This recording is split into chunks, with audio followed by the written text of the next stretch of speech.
C'est un lieu où la ville et le fleuve cohabitent, où les trottinettes et les vélos slaloment entre les promeneurs et les joggeurs.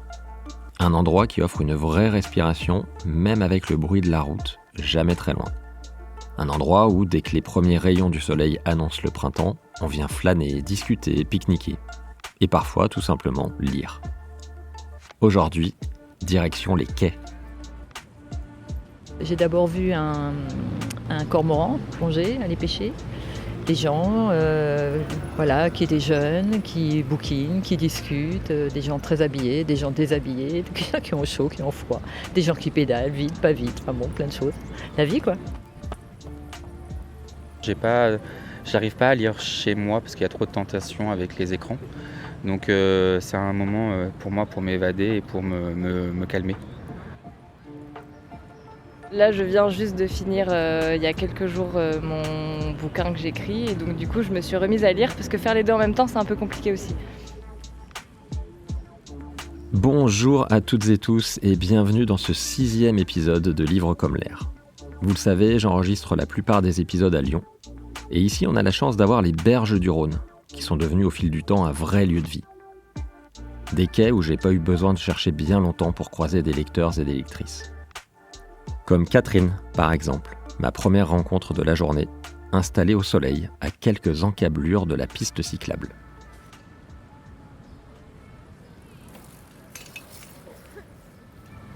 Je m'appelle Catherine et je lis un livre de Murakami, son dernier je crois, La cité aux murs incertains. Alors j'en suis au début, donc c'est toujours Murakami, c'est toujours un peu, je dirais un peu bizarre. Et donc là, puisque j'en suis vraiment en première page, donc c'est apparemment des personnes qui arrivent à un moment donné dans une cité et elles doivent laisser leur ombre à l'extérieur. Voilà, j'en suis. Et puis il y a une histoire un peu amoureuse, on va dire, apparemment, qui se profile. Mais j'en suis au tout début et comme d'habitude avec Murakami, j'ai envie de poursuivre. Tu as des attentes vis-à-vis de ce livre Qu'est-ce que t'as pas d'attente? Non, au contraire, je rentre dans l'univers. Alors ça, j'ai pas de problème pour rentrer dans l'univers. Surtout là, en fait, il y a donc l'histoire apparemment d'un jeune homme et une jeune femme. Donc dans le monde, on va dire le nôtre, puis après dans la cité, je sais plus comment elle s'appelle, la cité, je sais plus quoi. Enfin bref, où on peut rentrer, on peut pas sortir. Et en fait, il y a un décalage d'âge parce qu'elle est rentrée avant apparemment. Et franchement, je rentre dans l'un comme dans l'autre, dans le mystère sans problème. Ah oui, puis au contraire, j'ai pas d'attente. C'est un de tes auteurs fétiches ? Oui, un des. Moi, j'aime beaucoup la science-fiction, en fait. Donc, j'aime bien tout ce qui est aussi un petit peu... Alors, j'ai horreur des genre Stephen King, des trucs d'horreur, là. Mais science-fiction, anticipation, ou alors des choses un peu, un peu extraordinaires, j'aime bien. Qu'est-ce qui te plaît chez cet auteur ? Et moi, c'est toujours des environnements... qui sortent complètement, qui sont pas du tout dans le quotidien, même complètement irréels. Voilà, beaucoup d'imaginaire, donc je trouve ça sympa. Tu l'as acquis comment, ce livre ? Malheureusement, là où j'habite, il n'y a plus de librairie, donc j'ai dû l'acheter à un genre de Cultura, mais c'est U. On a la chance d'avoir ça, mais on n'a que ça, là où j'habite. Parce que je préfère franchement, si possible, aller dans les petites librairies. Je sais que, par exemple, moi je suis bretonne en fait. Là, je retourne en Bretagne et un endroit où j'adore aller, il y a une très très belle librairie. En plus, il y a un espace pour bouquiner qui s'appelle Morlaix, pour ne pas la nommer. Et c'est super quoi. Quand tu rentres dans une librairie, tu ressors systématiquement avec quelque chose dans les mains ? Ah ouais, oui. Oui, en général oui. Qu'est-ce qui t'a fait plonger dans la science-fiction ? C'est depuis toute petite. Le premier livre que j'ai lu, toute petite, ado on va dire, le premier livre que j'ai lu c'était... Le meilleur des mondes, Brave New World, de Todd Huxley. Voilà, j'avais lu aussi il y a très longtemps 1984 d'Orwell, que j'ai relu il n'y a pas très longtemps, parce que malheureusement, je trouve que le monde dans lequel on est, il y va. Et puis sinon, moi, en termes de cinéma aussi, j'adore, que j'ai lu d'ailleurs, Tolkien, Le Seigneur des Anneaux, et Bilbo, enfin voilà. Tu disais que Murakami, c'est un de tes auteurs fétiches. Est-ce que tu en as d'autres à mettre en avant? J'aime beaucoup Alain Damasio. Je les ai tous lus. L'Heure du Hurlevent, Les Furtifs évidemment, mais j'ai lu aussi ce qu'il a écrit parce qu'il avait passé un certain temps dans la Silicon Valley. Je me souviens plus du titre, mais je crois qu'il a passé presque un an là-bas. Je trouve qu'il met le doigt sur beaucoup de choses. À titre perso, je suis pas très très science-fiction. Qu'est-ce qui pourrait m'aider à peut-être m'intéresser davantage à ce style-là? Alors il y a de la science-fiction qui est complètement, on va dire, irréelle. Mais alors science-fiction, anticipation, genre 1984, hein, je trouve que il y a des visionnaires, quoi. Et je pense que Orwell, il en fait partie. Et puis il y a aussi la ferme des animaux, je crois. Voilà, c'est sûr, lui, il a vécu pendant la guerre, après la guerre, donc c'est en référence. Mais c'est tellement réel, tellement actuel. Mais sinon, je lis pas que de la science-fiction, hein. Quelle place prend la littérature dans ta vie? Alors, je fais la différence entre littérature et puis philosophie, et puis aussi, on va dire, spiritualité un peu. Voilà, je m'intéresse aussi beaucoup à tout ce qui est neurosciences, même si je ne suis pas scientifique. Donc j'ai lu un autre Damasio, c'est Antonio celui-là, qui a écrit beaucoup sur la plasticité neuronale. Donc le matin, c'est plutôt de la lecture, j'aime bien la lecture qui demande de la concentration. Et puis l'après-midi, le soir, c'est plutôt les romans. C'est plus simple à lire. Tu lis où en général? Ah, bonne question. Alors ça peut être le matin dans mon lit. Ça peut être, j'aime bien lire en extérieur, mais quand c'est calme. Et le soir, j'ai un peu de mal. Mais ici, c'est, lyonnais, si moi j'habitais à Lyon, voilà. Les quais, je les connaissais, il y avait un petit peu moins de monde.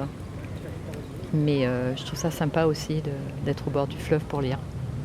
Quand j'habitais sur Lyon, je venais pas forcément ici. Je venais plus, j'avais une terrasse à l'époque dans un appartement, donc je venais pas.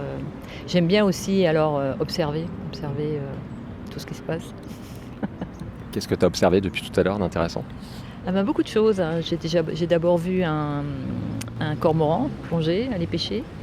Des gens qui étaient jeunes, qui bouquinent, qui discutent, des gens très habillés, des gens déshabillés, des gens qui ont chaud, qui ont froid, des gens qui pédalent vite, pas vite, plein de choses. La vie, quoi. Tu arrives à faire tout ça en lisant? Ah non, je lève le nez du livre. Quand même. Si vraiment je suis absorbée par le bouquin, alors là, il peut se passer plein de choses. Je vois pas, mais là, je suis assez distraite, donc je lis pas de façon concentrée.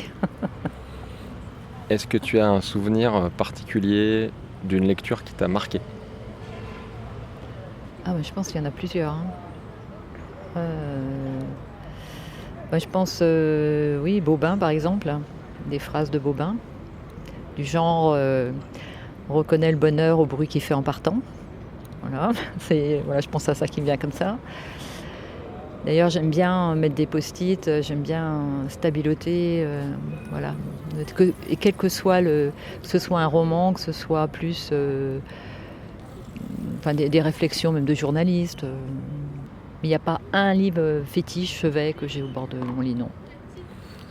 Cette question de post-it, de stabilo, ça m'intéresse. Est-ce que tu prends soin? Est-ce que tu annotes? Est-ce que tu cornes?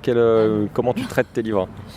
Disons, alors j'ai horreur qu'ils soient écornés, pliés, tout ça, là. Pour ça, quand je les prête, j'aime bien qu'ils soient... Il y en a certains que je prête pas, d'ailleurs. Mais non, je stabilote et je mets un petit post-it. Puis des fois, je mets une petite remarque sur le post-it. Et voilà, et j'y reviens, ça je peux y revenir. Note pour moi-même, explorer d'un peu plus près l'œuvre de Murakami. C'est pas la première fois que je tombe sur une fan. Si vous vous souvenez bien, à Montréal, j'avais croisé Camilla, qui elle aussi m'avait dit énormément de bien de Murakami. Après Catherine, je rencontre Florentin, allongé dans l'herbe, avec entre les mains l'un des romans phares de ce début d'année 2026. Bonjour, je m'appelle Florentin et je lis le récit de Gisèle Pellicot et La joie de vivre. Qu'est-ce qui t'a emmené vers ce récit? C'est toute la sincérité qu'elle a éprouvée quand elle a expliqué toute son histoire dans les médias. Je pense qu'on a tous été bouleversés par son histoire et j'ai vu pas mal de vidéos sur le net qui rapportaient son récit et du coup ça m'a donné envie de le lire et je l'ai acheté hier et là j'ai juste de commencer, tu vois. Pour l'instant, donc tu en es à la page 48. 48. Quelles sont tes premières impressions? Ça a l'air d'être très très bien, c'est très bien écrit. Alors je sais qu'elle l'a écrit avec une romancière, donc elle parle un peu de son enfance, elle commence par le rendez-vous avec la gendarmerie qui explique les faits. Et après elle recommence à parler de son histoire à elle, où elle est née, son enfance, sa famille, etc. Donc ça a l'air d'être bien. Vers quel type de littérature tu t'orientes généralement? Alors je lis très rarement parce que je suis pas un grand lecteur. Ce que je lis essentiellement c'est des romans policiers. Et vraiment ça c'est pas du tout un livre que j'ai l'habitude de lire. Donc je découvre. Et ça a l'air de me plaire quand même. Donc voilà. Les histoires vraies comme ça me plaît aussi. Donc voilà, j'ai pas hésité à l'acheter et de comprendre pourquoi c'est autant un best-seller. Quand tu dis que tu n'es pas un grand lecteur, qu'est-ce que tu entends par là? Si je lis un livre par an, c'est déjà très bien. Ouais, j'ai jamais eu le goût à la lecture, parce que j'avais des parents qui lisaient pas et qui m'ont jamais instruit à la lecture. Mais j'essaye quand même d'en faire un minimum. Alors je sais que les romans policiers, c'est pas non plus le mieux, mais voilà, j'essaie quand même de lire un petit peu. C'est pas de la littérature très profonde, mais si j'ai pas quelque chose qui me tient en haleine, j'ai du mal à finir un livre, surtout s'il est très long. J'ai jamais accroché à la lecture. J'essaie de m'y mettre quand même maintenant que j'ai un peu de temps, mais c'est vrai que pendant les études, j'ai jamais été amené à lire et ouais, c'est pas quelque chose que je fais régulièrement. Qu'est-ce qui t'a poussé à venir ici pour lire? J'habite dans le 6e, juste à côté, donc c'est un moyen d'avoir du verre pas très très loin. Puis il fait beau, le soleil est là, les gens sont là aussi, ils profitent du soleil et j'ai eu envie de me poser à lire ce bouquin ici, et pour le calme en gros. Tu penses revenir? Évidemment. Parce qu'il y a quand même, 330 pages, donc je le finirai pas aujourd'hui, donc je vais profiter des beaux jours, certainement ce week-end pour revenir, et puis voilà. Tu penses pas à le lire chez toi aussi? Je pense que c'est une activité que je ferai à l'extérieur. J'arrive pas à lire chez moi parce qu'il y a trop de tentations avec les écrans. Donc c'est un moment pour moi pour m'évader et pour me calmer. Donc je profite du soleil pour le faire. Et Trop bien. Est-ce que ça marche? Est-ce que tu te calmes? ça fait du bien, ouais, vraiment. Ça fait du bien. Donc tu disais que tu lis pas énormément, mais est-ce que malgré tout, il y a quand même un livre, un roman, un récit qui t'a marqué dans ta vie? Alors tu vois, je te le dis tellement pas que je saurais même pas te donner un titre. J'aime bien une trilogie policière. J'arriverai même pas à retrouver l'auteur, tu vois. Je pense que le dernier livre que j'ai lu de lui, c'était il y a bien 2 ans. Et je sais qu'il y a les 2 sœurs ou les sœurs qui fait partie des titres. Tu veux qu'on cherche? Je veux bien. Je vais me chercher moi aussi, tu vois, j'ai même pas consulté mon téléphone depuis que je suis arrivé. Ça fait combien de temps que t'es arrivé? Je suis arrivé vers 14h30 je pense. Tu vois, il est 15h. 15h20. Donc là, ça fait une petite heure que je me suis posé à lire le livre. Et sans sortir le téléphone? Et sans sortir le téléphone. Ce qui est un exploit, j'ai l'impression. Non, c'est pas tellement un exploit, mais c'est vrai que ça fait du bien de se déconnecter un petit peu. C'était une trilogie. Voilà, c'est ça. C'est Bernard Minier. Voilà, il y a Bernard Minier. Donc les derniers livres que j'ai lus de lui, c'était Sœurs, Glacier, La Vallée, La Chasse. Enfin, il en a écrit beaucoup, hein, mais c'est un style d'écriture que j'aime bien. Il arrive à nous tenir en haleine jusqu'à la fin, alors que les livres sont vraiment assez gros.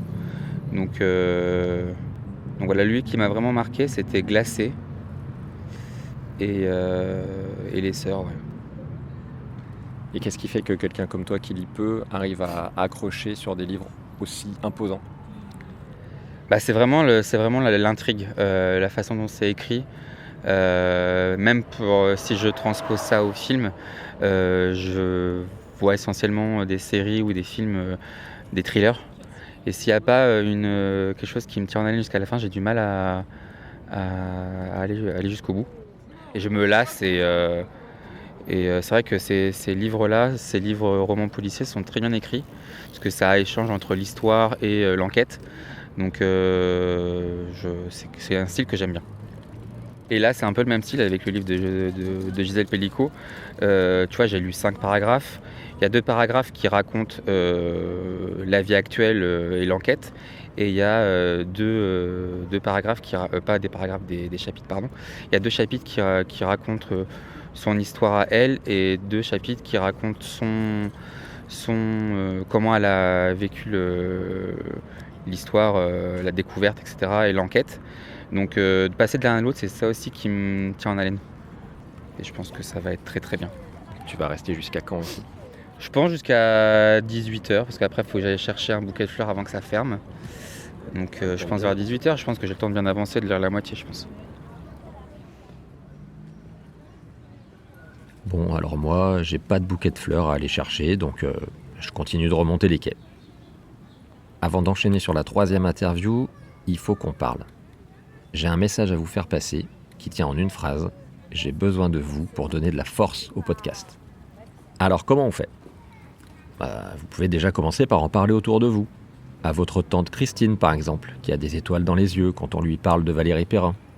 À votre collègue Charlotte, qui ne rate jamais la grande librairie. Ou à votre voisin Samy qui a trouvé le dernier Goncourt, je cite, « interminable, voyeuriste, avec des phrases à rallonge pour raconter du vide ». Bref, parlez-en. Vous pouvez aussi vous abonner sur votre plateforme d'écoute, Deezer, Spotify, etc. Laisser des étoiles, laisser des commentaires. Et puis aussi, vous pouvez venir suivre le podcast sur Instagram où vous découvrirez toutes les coulisses. Voilà, c'était ma petite parenthèse autopromotionnelle. D'ailleurs, en parlant de promotion, transition parfaite pour vous présenter Christiane, entrepreneuse dans l'âme, si l'on en croit sa lecture. Bonjour, je m'appelle Christiana et je lis le livre « Entreprendre pour être libre » d'Éric Larchevêque. Pourquoi tu lis ce livre ?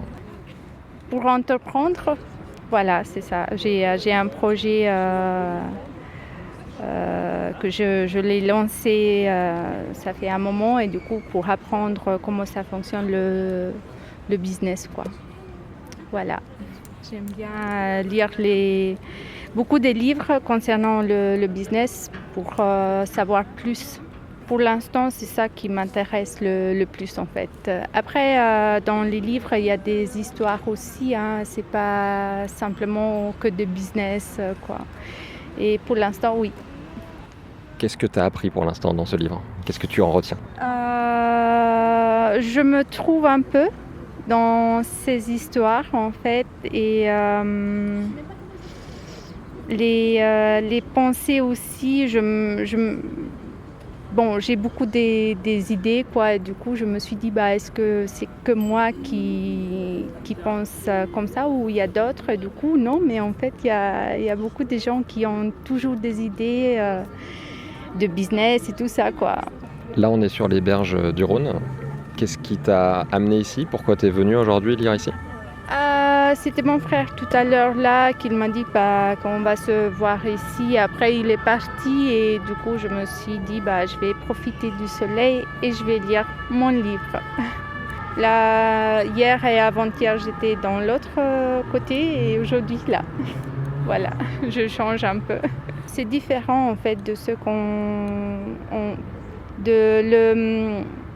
le lieu où je lis d'habitude quoi, chez moi, en fait ça change un peu.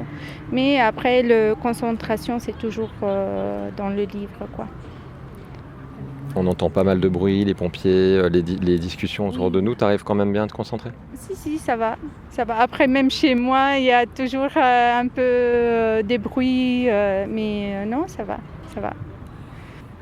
Est-ce que tu lis surtout des livres comme celui-ci ou est-ce que tu lis aussi de la fiction ? Dernièrement, en fait, comme ça des livres pour le business en fait. Ça fait 2-3 ans que je lis que ça. Qu'est-ce qu'on trouve dans ce genre de livre de différent de ce qu'on peut trouver par exemple sur internet ou en vidéo? Qu'est-ce que ça apporte de plus? En fait, il y a des gens qui ont réussi dans la vie, qui font des petites vidéos sur Instagram, à raconter des petites histoires. Et en fait, là, on rassemble tout, en fait, un peu leur réussite, leur échec et tout ça, quoi. Est-ce qu'il y a un livre en particulier que tu conseillerais par lequel commencer ou vraiment un indispensable à lire pour quelqu'un qui commence dans le monde de l'entrepreneuriat? C'est le Père riche, Père pauvre. Je me rappelle plus l'auteur en fait qui l'a écrit, mais c'est là où j'ai commencé en fait, qui m'a donné la motivation à entreprendre. Voilà. Est-ce que tu lis aussi des biographies, des autobiographies de personnes qui ont entrepris? Non, j'ai pas lu ce livre-là. Mais après, je suis tombée sur un autre livre juste par hasard que je ne l'ai pas encore commencé. Et c'était le négociateur, je ne sais plus. Bon, ça a l'air intéressant. Il faut toujours lire parce que même si c'est pas grand-chose, c'est sûr qu'on va apprendre un truc quoi, qui va nous servir dans la vie, quoi. Celui-ci, il s'appelle « Entreprendre pour être libre ». Oui. C'est quoi pour toi la liberté? La liberté, être libre, faire que ce qu'on veut, quoi. Et alors, Indépendant. est-ce que depuis que tu t'es lancée, que tu es indépendante, est-ce que tu te sens davantage libre? Pas encore. C'est dur, mais c'est pas impossible. C'est compliqué un peu, mais pas impossible. Comment tu encouragerais aujourd'hui quelqu'un qui hésite à entreprendre et qui hésite à se lancer? Bah écoutez, moi j'ai parti de rien et mes chances c'était vraiment zéro quoi. J'ai parti de rien. Là j'ai pas réussi encore parce que c'est très tôt de dire waouh j'ai réussi et tout ça. C'est vraiment le début et du coup mais je suis fière de ce que j'ai fait à mon situation en fait. Il ne faut pas hésiter, il faut toujours croire en toi quoi. Et il ne faut pas abandonner les rêves quoi. Il y a toujours une solution, voilà.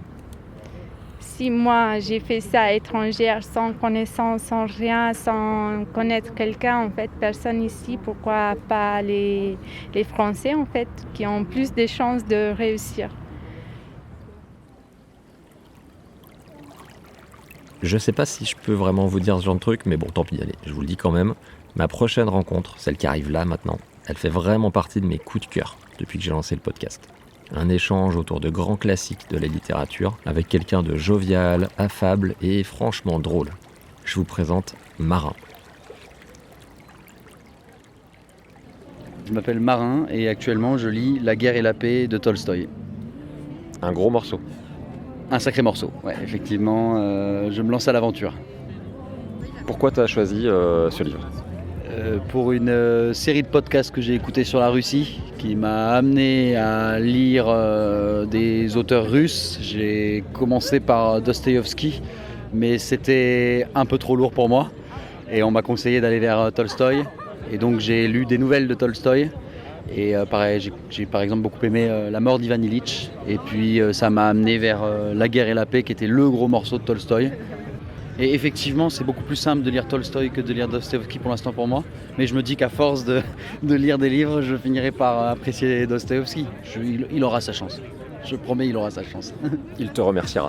Moi, j'en suis sûr, oui. De là où il est, j'espère.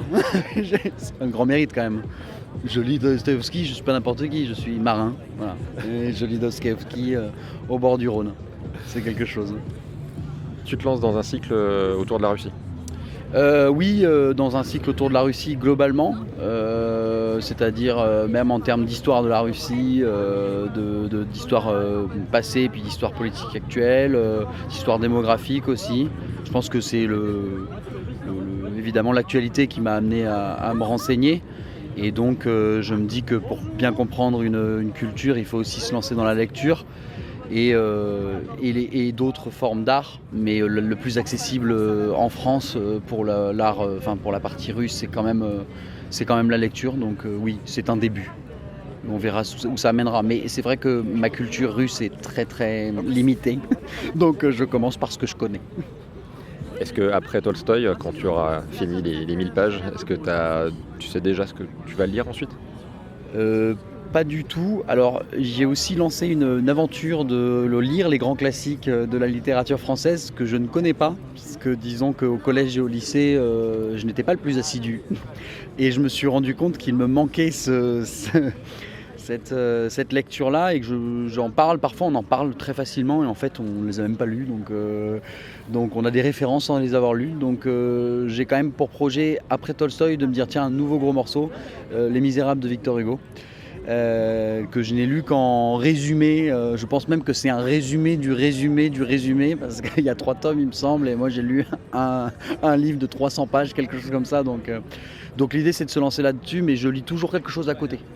Je lis toujours quelque chose soit historique, là en ce moment c'est la grande histoire de l'Afrique, et un bouquin, souvent des poèmes, ou un peu plus, je vais dire le grand mot, philosophique, bon, c'est un grand mot sans en être un. Et en ce moment c'est André Gide que je lis. Voilà. Donc j'ai toujours 3 lectures en fonction du moment de la journée. Et voilà. Comment tu suis ton instinct ? J'aimerais intellectualiser tout ça, mais en réalité c'est parce que je m'ennuie parfois dans un bouquin, et aller vers un autre bouquin, ça me permet de reprendre du plaisir à le retrouver ensuite. Et particulièrement là, tu vois, il y a Tolstoï. Bon, au bout de 100 pages, tu t'ennuies un petit peu, tu es content d'aller voir autre chose. Et puis en lisant autre chose, par exemple André Gide, où je vais lire quelques poèmes, et donc je lis quelques pages, et puis après je me dis là j'ai bien envie de retourner revoir la présentation de mes personnages. Donc ça me permet aussi de ne pas m'enfermer et de me dire j'avais pas envie de lire, ça m'ennuyait la dernière fois, non, je passe à autre chose et puis j'y reviens ensuite. Et puis le matin j'aime bien lire j'aime bien lire quelque chose de plus politique ou historique au réveil. Tu lis tous les jours ? Quasiment maintenant, mais c'est nouveau. J'aimerais bien me faire passer pour un grand lecteur, mais ce n'est pas le cas. Alors tu m'as quand même dit que tu n'étais pas un grand lecteur avant qu'on démarre, là tu le répètes. Tu es quand même en train de lire Tolstoï, tu as prévu de lire Les Misérables, tu lis 3 livres en même temps. C'est pas... Il y a une forme de contradiction derrière. Oui, il y a une forme de contradiction, mais je côtoie des grands lecteurs. Enfin, pour moi, des grands lecteurs, c'est un terme peut-être un peu pompeux, mais qui lisent tous les jours, qui dévorent des bouquins, qui vont chercher plein de styles de littérature, qui sont très au fait de ce qui se passe. Moi, je ne sais pas du tout qui sont les écrivains aujourd'hui. Je pourrais pas en citer, quoi. Je pense que je connais Marc Lévy parce que c'est Amélie Nothomb, parce que ma mère lisait Amélie Nothomb. J'entends parler de Michel Houellebecq, mais voilà, tout ça je suis pas trop. Il y a Pierre Lemaitre que j'avais lu quand même, mais voilà, je connais les noms qu'on cite, mais je suis pas au fait de la lecture, et je n'ai pas toujours été un lecteur. Donc je n'ai pas quand je parle à certaines personnes, je vois vraiment qu'il y a une culture du livre qui est importante. Moi, je débute par les noms que je connais. Tu as baigné un peu dans la littérature plus jeune ? Je n'ai pas baigné personnellement dans la littérature, j'étais plus du genre, il fallait que je me dépense, donc il fallait que je cours. Donc moi j'étais dehors, je tapais dans un ballon, je jouais au rugby, je jouais au foot, je courais. Donc la lecture m'intéressait pas trop, il fallait se stabiliser à un endroit, ça me paraissait beaucoup trop compliqué. Mais baigner dans la lecture, c'est juste voir quelqu'un lire quotidiennement, très souvent, avoir plusieurs bouquins, et en tout cas être tout le temps en recherche de lecture. J'ai vu ma sœur, j'ai vu ma mère, et oui, donc je pense que c'était pour moi, c'est censé de voir quelqu'un se poser comme aujourd'hui au soleil et profiter d'un bon bouquin. Sans l'avoir vécu par l'action, je le vivais par omission. Qu'est-ce que tu vas chercher dans la littérature ? La beauté de l'écriture ou de la profondeur du texte, souvent, c'est en premier. Si c'est une forme qui me plaît bien, que je trouve poétique, que je trouve belle, qui rebondit. Je pense à Zola par exemple, qui est vraiment un auteur qui me plaît énormément dans sa manière d'écrire, qui dans la description arrive à nous représenter l'émotion qu'il y a derrière. Et je trouve que cette beauté-là, je la recherche. Je ne suis pas un lecteur qui s'évade. Je ne rentre pas dans le bouquin. Ma sœur, par exemple, me dit tout le temps « Ah là là, mais je me suis ressenti dans ce personnage et tout ». J'ai toujours une distance énorme avec le livre, donc je ne sais pas si c'est une bonne chose ou une mauvaise chose, mais en tout cas, je le vis comme ça. Je le vois plus comme une fresque, comme un tableau, en fait. Enfin, je le regarde, je l'observe, je le laisse évoluer devant moi. Et c'est pour ça que ce qui m'y accroche souvent, c'est la manière d'écrire, c'est le vocabulaire utilisé, c'est la poésie d'une certaine manière qui en ressort, quoi, qui m'accroche. Est-ce que tu as souvenir d'une œuvre marquante en termes d'écriture, de forme, de style ? Oui, l'Assommoir de Zola, ça a été violent pour moi. Parce que en fait, c'est ce qui m'a amené vers la lecture. Enfin, c'est ce qui m'a ramené vers la lecture. J'avais eu des petites phases où j'avais lu L'Enfant du siècle. J'avais juste ce bouquin qui m'avait plu, puis j'avais abandonné. Je prenais des livres par-ci, par-là, puis j'abandonnais. Et puis à un moment, mon ex-copine me dit Ah, mais il faut que tu lises L'Assommoir de Zola, c'est génial. Je lis L'Assommoir de Zola et c'était génial. Elle ne disait pas que des conneries. Et même plutôt, elle ne disait pas beaucoup de conneries. C'était peut-être moi qui disais beaucoup de conneries. Mais en tout cas, je trouve que ça m'a accroché, ça m'a enveloppé, ça m'a plu, je l'ai dévoré et je me suis dit, mais en fait, la lecture, quand on aime, c'est génial et ça m'a lancé. Qu'est-ce qui t'a poussé à venir ici cet après-midi ? Pourquoi tu es là ? J'habite pas hyper loin. Ça c'est un avantage. Je travaille à 18h30, quelque chose comme ça. Le soleil est levé jusqu'à 18h45. Je sais que le Rhône est baigné de soleil jusqu'à 18h30. Je me suis dit que ça s'alignait pas trop mal. Un peu de soleil, les premiers rayons printaniers et puis un bouquin pour se poser avant d'aller bosser, puisque ça va être dans un bar, donc ça va un peu bouger. Ça me paraissait bien. Quelles sont tes habitudes un peu en termes de lieu de lecture ? En canapé le matin. La journée, quand j'ai un moment, c'est en extérieur toujours. J'essaye toujours de me gratter un petit rayon de soleil, hein, on n'est pas fou. J'ai une peau très pâle, heureusement dans le podcast on ne le verra pas, mais on n'est pas à l'abri d'avoir un semblant de bronzage. Mais au-delà de ça, c'est toujours très agréable d'être au soleil. Et je change de lieu en extérieur tout le temps, quoi. Enfin, j'essaye d'avoir des lieux différents à chaque fois. C'est souvent dépendant de ce que je vais faire en suivant. Et puis le soir, toujours avant de me coucher dans le lit, c'est jamais désagréable. Et puis on dort mieux. C'est un petit conseil, j'imagine que c'est un conseil qui a déjà été donné. Mais l'écran pour dormir, c'est une catastrophe. C'est expérimenté et la lecture, c'est pas trop mal. Et on rêve bien. Tu t'endors pas trop vite sur ton livre ? Dostoïevski, si. Mais en général... justement, c'est une bonne berceuse, donc on s'endort plus vite que si on regardait quelque chose, je pense, de numériser. Mais par contre, non, je lis toujours au moins une demi-heure, je pense, avant de commencer à ressentir les effets. Je reviens sur le petit challenge que tu t'es fixé de lire des grands classiques, donc tu as parlé des Misérables. Est-ce que tu as d'autres livres en tête ? Oui, alors tu vas voir qu'en fait, et là on va voir que je ne suis pas un très très grand lecteur. Il y a évidemment Les Misérables qui va venir. Il y a Balzac qu'on me faisait lire au lycée et que je ne peux pas supporter. Enfin, que je n'ai pas pu supporter au lycée. Et donc je me dis peut-être qu'avec un œil neuf, avec l'expérience de la vie, c'est différent.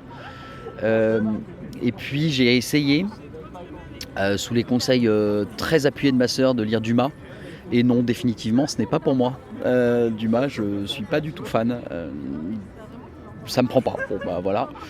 Puis, il y aura d'autres lectures de Zola. J'ai lu Nana et j'ai lu La Curée.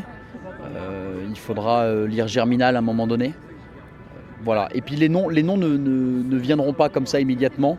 Mais en fait, ce qui est cool, c'est que j'ai pris un abonnement à la bibliothèque municipale. Que je conseille à tous, 18 € l'année, en tout cas pour Lyon, c'est absolument dingue, 1,80 € par mois, il faut le ramener à même pas, 1,60 € par mois, c'est magnifique. Je suis très nul en maths, on vient de s'en rendre compte, mais en tout cas c'est pas cher, du coup on peut chiner un petit peu son bouquin et trouver des auteurs, et donc à un moment le nom d'un auteur me vient et je dis ah mais ça c'est sûr c'est un classique, ou alors on m'en a parlé au lycée ou au collège et donc je le prends. Les classiques contemporains, ça t'intéresse pas ? Je les connais pas. Je connais pas les auteurs. Je te dis tout à l'heure, j'ai lu Au revoir là-haut de Pierre Lemaître, que j'ai absolument adoré. sous conseil de ma sœur et de ma mère, mais qui elles avaient adoré le film et n'ont pas aimé le bouquin parce qu'elles l'ont lu après. Moi, j'ai pas été ému par le film, j'ai été bouleversé par le bouquin.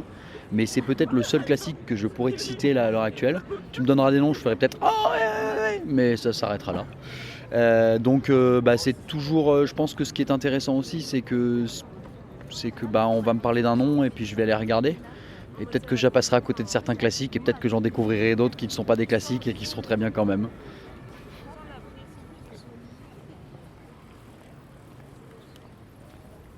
Après cette discussion avec Marin, je m'apprête à rentrer chez moi, très content de mes 4 rencontres du jour. En arrivant près de mon vélo, je tombe sur une lectrice, assise juste à côté, absorbée par son roman à la couverture florale.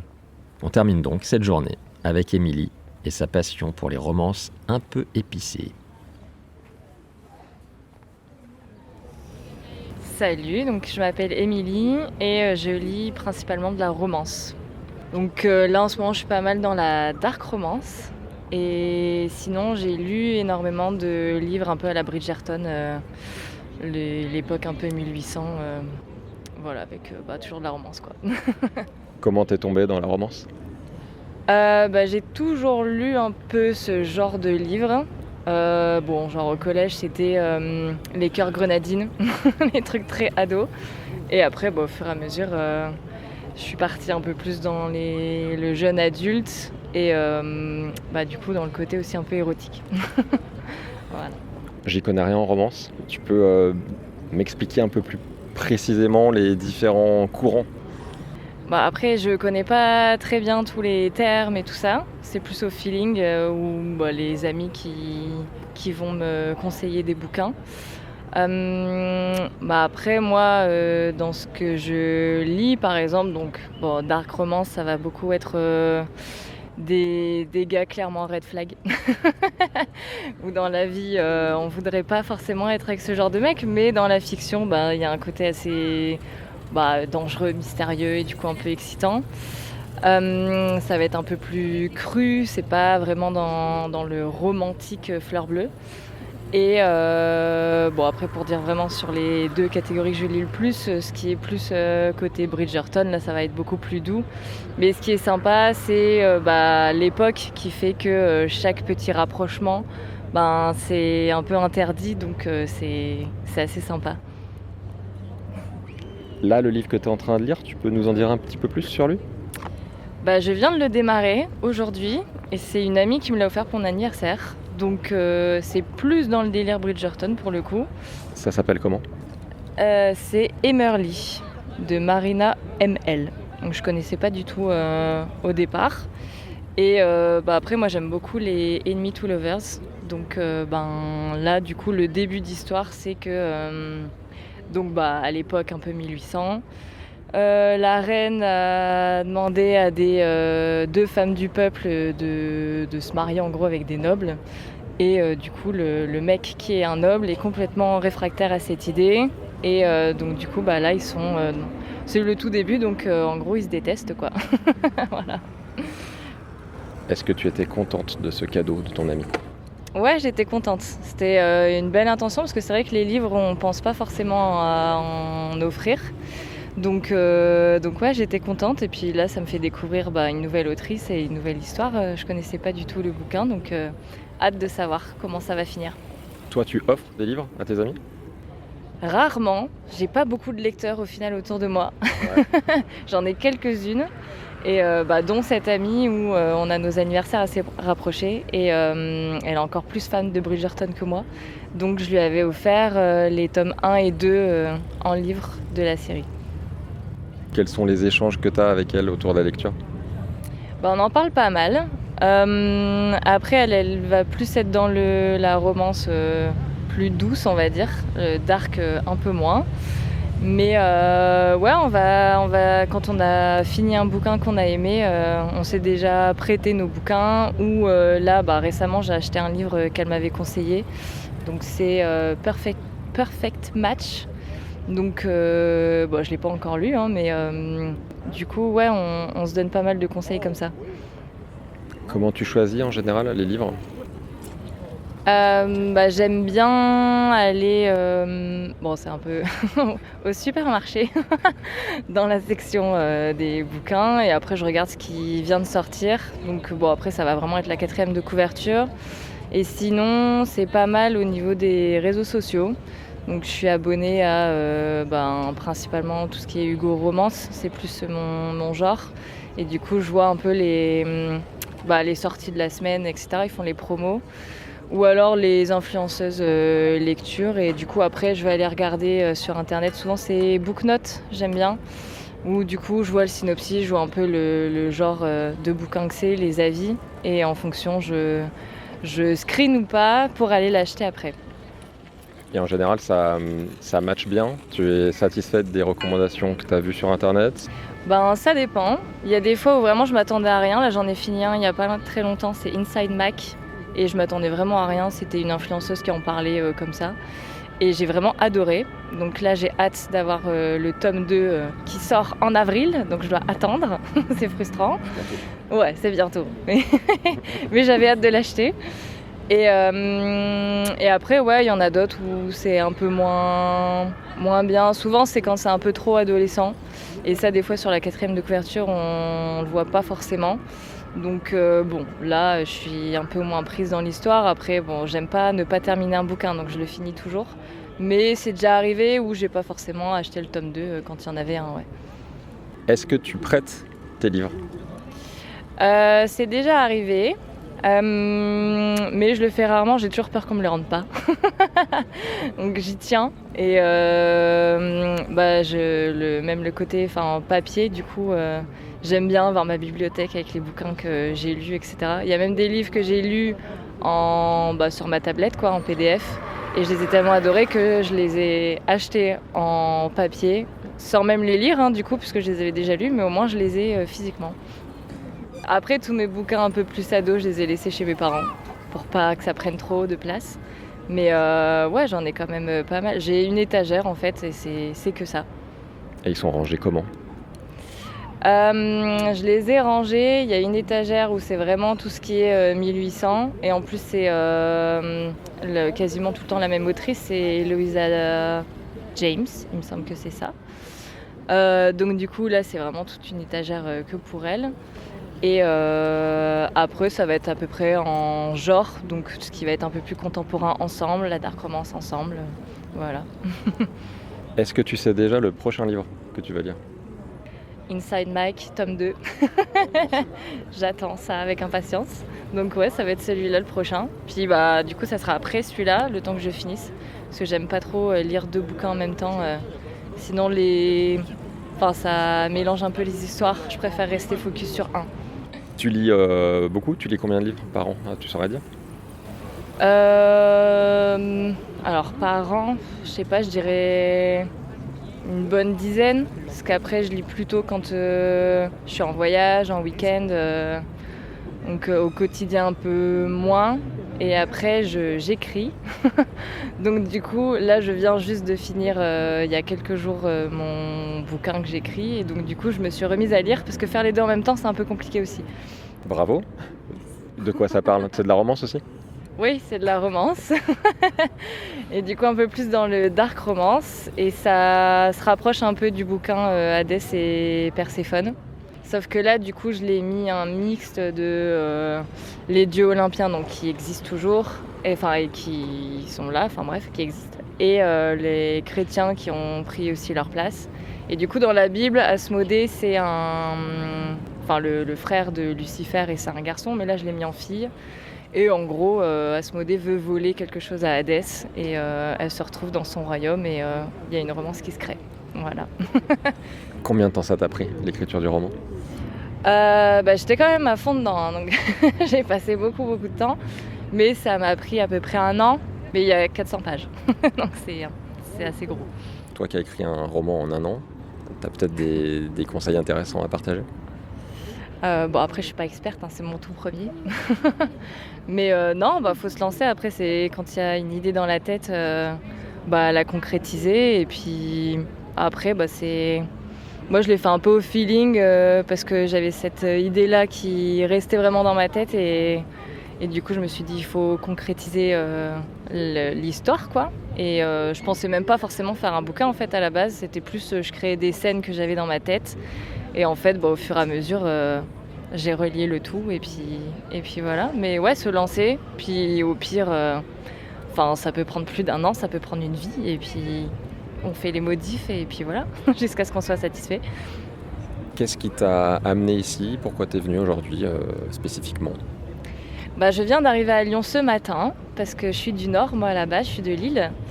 Et je rejoins une amie qui est en train de travailler. Donc il y a son appartement à côté et du coup le temps de l'attendre en fait, j'avais prévu mon bouquin, je savais qu'elle habitait à côté des quais. Donc je m'étais dit je vais me faire ma petite après-midi bouquinée et en plus il fait beau donc parfait, le combo parfait. Ça change quelque chose d'être dehors pour lire? Moi je préfère, ouais. J'aime bien être dehors et chez moi j'ai un jardin en plus, donc dès qu'il y a un peu de rayon de soleil ou quoi, j'hésite jamais à partir dehors. Il y a du soleil à Lille? Ouais, c'est étonnant. C'est quelques jours par an, mais il faut profiter. Dernière question, pour quelqu'un qui n'a jamais lu de dark romance, quel serait le roman que tu conseillerais, à part le tien bien sûr, mais par quoi commencer ou quel serait toi ton préféré? Hadès et Perséphone, c'est un bon choix, je pense. Après, faut aimer les dieux grecs et tout ça. Oui et non, mais si on aime, c'est un plus. Mais c'est pas encore trop dans la dark, donc pour démarrer, c'est un bon début. C'est pas mal. Ça reste soft. Ouais, c'est ça reste soft. Donc ouais, c'est bien. Donc comme ça, il y a vraiment le côté très romancé et juste un peu plus sombre que ce qu'on peut trouver habituellement.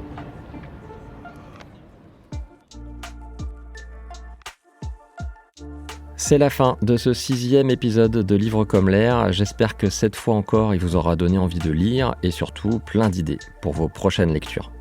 Un grand merci à Catherine, Florentin, Christiana, Marin et Émilie pour votre accueil et votre gentillesse. Quant à nous, on se retrouve très vite, oui, très vite, pour un épisode un peu différent. Je ne vous en dis pas plus. Bye bye et bonne lecture.